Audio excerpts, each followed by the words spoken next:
លើភ្នំឆ្ងាយកំពូលព្រំដែន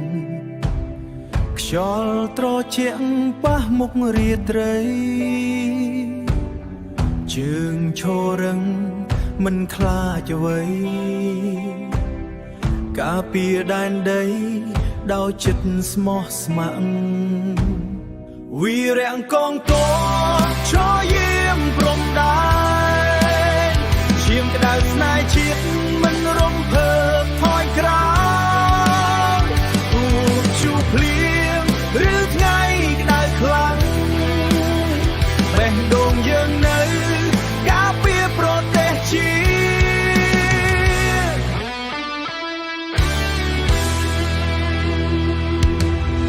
ិលើងភ្លៀងធ្លាក់ឮសំលេងខ្យល់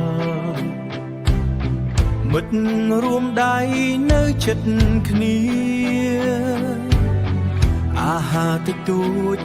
ក្តីស្រឡាញ់ធំធេងសម្រាប់ជាតិយើងមិនខ្លាចលំបាកសម្រាប់ជាតិយើងមិនខ្លាចលំបាកវីរៈកងទ័ពឈរយាមព្រំដែនឈាមក្តៅស្នេហ៍ជាតិមិនរំភើបថយក្រោយទូកឈូភ្លៀងឬថ្ងៃក្តៅខ្លាំងបេះដូងយើងនៅការពារប្រទេសជាតិ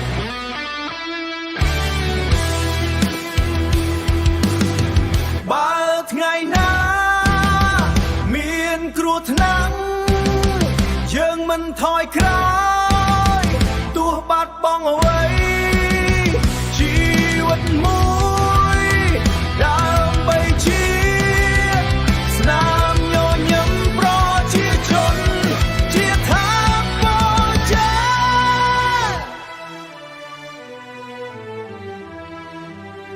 វីរៈកងទ័